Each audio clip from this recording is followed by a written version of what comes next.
Welcome to the Slop Farm. Enjoy the video. In this video, I will explain how to make frittata with potato. First, let's gather our simple ingredients. You'll need about 6 large eggs, 1 medium-sized potato, and 1 small onion. Don't forget 2 tablespoons of good olive oil and a 1/4 cup of milk. A pinch of salt and a dash of black pepper will bring out all the delicious flavors. This recipe is perfect for a quick and satisfying meal any time of day. Now, let's get our vegetables ready. Start by peeling and thinly slicing your medium potato into small, bite-sized pieces. Next, finely dice that small onion.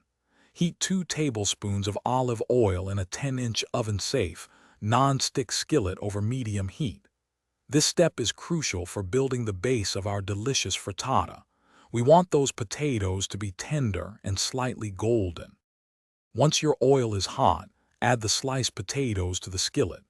Cook them for about 8 minutes, stirring occasionally until they are tender and have a lovely light brown color.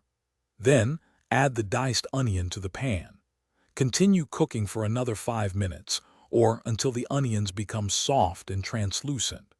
This creates a flavorful foundation for our frittata, ensuring every bite is packed with taste. Finally, let's bring it all together.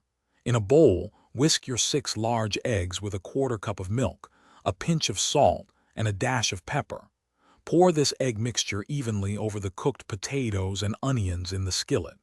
Cook on the stovetop for 3 to 5 minutes until the edges begin to set. Then, transfer the skillet to a preheated oven at 375 degrees Fahrenheit. Bake for 10 to 15 minutes, or until the frittata is beautifully set and golden brown. Enjoy your homemade potato frittata. Thanks for watching. Consider subscribing if we helped you today.